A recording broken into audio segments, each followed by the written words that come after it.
দেখো আজকে তোমাদের যেটা করাবো সেটা হচ্ছে রাসায়নিক বিক্রিয়ার প্রভাব হচ্ছে তড়িৎ, জলের তড়িৎ বিশ্লেষণ এবং তার রিলেটেড কিছু কোশ্চেন এবং উত্তর। কোনো একটা রাসায়নিক বিক্রিয়া শুরু করতে গেলে তড়িতের প্রয়োজন হয়, সেরকম একটা বিক্রিয়া হচ্ছে জল। যেমন নর্মালি জল থাকলে জলের আমরা কোনো আয়ন পাবো না বা নর্মালি কিছু উৎপন্ন হবে না। এক্ষেত্রে কী হয় যে বিশুদ্ধ জল যেহেতু তড়িতে খুব পরিবাহী অর্থাৎ তড়িৎ পরিবহন করে না, সেই জন্য বিশুদ্ধ জলের সাথে সামান্য অ্যাসিড মেশানো হয়। বিশুদ্ধ জলের সাথে সামান্য অ্যাসিড মেশানো হয় যাতে সেই জল তড়িতে সুপরিবাহী হয়। এর সঙ্গে কি করা হয়েছে দেখো, এখানে দুটো তড়িৎদ্বার ব্যবহার করা হয়েছে, একটা তড়িৎদ্বার, এই একটা তড়িৎদ্বার। তড়িৎদ্বার মানে যারা তড়িৎ পরিবহন করতে পারে। এখানে আমরা গ্রাফাইট বা প্ল্যাটিনাম ইউজ করি। গ্রাফাইট আর জলের তড়িৎ বিশ্লেষণের ক্ষেত্রে প্রধানত আমরা প্ল্যাটিনাম ইউজ করি। এটা আমরা জানি ব্যাটারির চিহ্ন, ব্যাটারির একটা ধনাত্মক প্রান্ত, একটা ঋণাত্মক প্রান্ত আমরা আইডেন্টিফাই করেছি। ধনাত্মক প্রান্তের সাথে যে তড়িৎদ্বারটা যুক্ত থাকে সেই তড়িৎদ্বারটাকে আমরা অ্যানোড,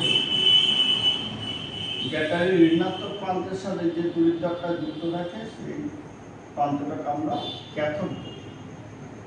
অর্থাৎ এই যে তড়িৎদ্বারটা আমরা দেখতে পাচ্ছ সেটা হচ্ছে অ্যানোড অর্থাৎ ধনাত্মক তড়িৎদ্বার, আর এই তড়িৎদ্বারটা হচ্ছে ক্যাথোড অর্থাৎ ঋণাত্মক তড়িৎদ্বার।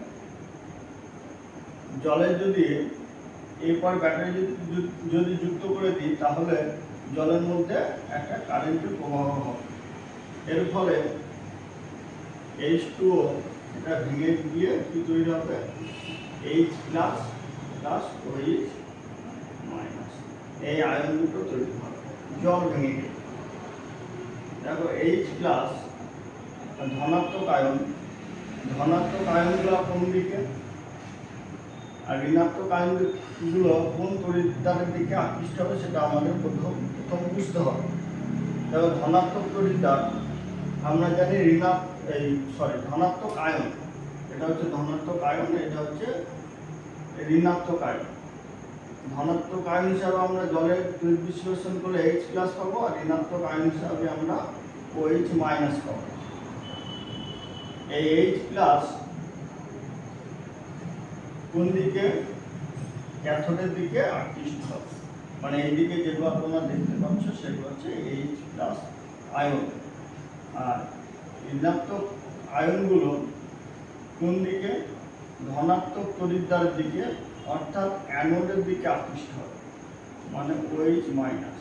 মানে এই তড়িৎদ্বারের আশেপাশে যে আয়নগুলো দেখতে পাবেন সেগুলো হচ্ছে হাইড্রক্সিল বা OH মাইনাস আয়ন, এবং এই ঋণাত্মক তড়িৎদ্বারের আশেপাশে অর্থাৎ ক্যাথোডের আশেপাশে যে আয়নগুলো দেখতে পাবে সেগুলো হচ্ছে H প্লাস আয়ন বা ধনাত্মক আয়ন।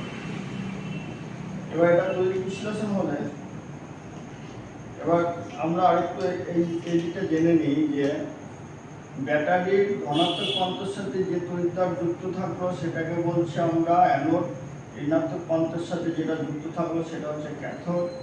অ্যানোডের দিকে কোন আয়নগুলো আসবে, অ্যানায়ন অর্থাৎ ঋণাত্মক আয়ন।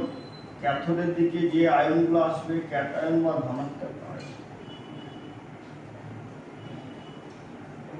H এবার হচ্ছে ক্যাথোড বিক্রিয়া। ক্যাথোড বিক্রিয়া,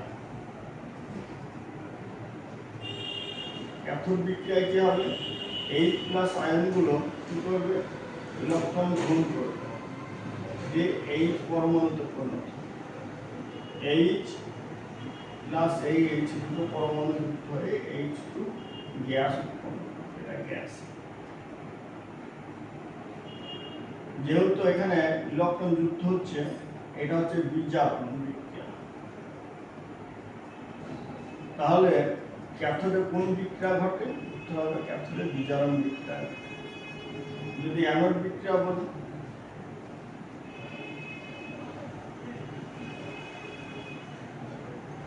অ্যানোড বিক্রিয়ায় কি উৎপন্ন হবে? OH মাইনাস আয়নগুলো অ্যানোডের দিকে যাবে, তাহলে ওখান থেকে OH প্লাস ইলেকট্রন বেরিয়ে যাচ্ছে। এবার সেরকমভাবে OH যুক্ত হয়ে কি তৈরি হবে? H2O plus. আমি একদম ব্যালেন্স করে এটা তোমাকে লিখে দিলাম। তাহলে এখানে 4টা অক্সিজেন, এখানে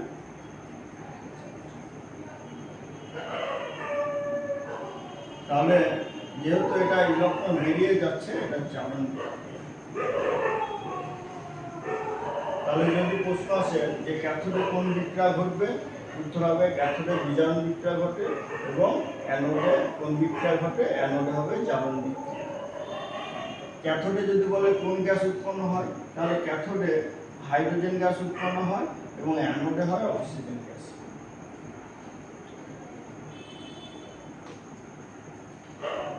H2 হাইড্রোজেন এবং অক্সিজেন গ্যাসের আয়তনের অনুপাত যদি লিখে, তাহলে হবে 2:1। কিন্তু যদি O2:H2 লিখে, তাহলে হবে 1:2।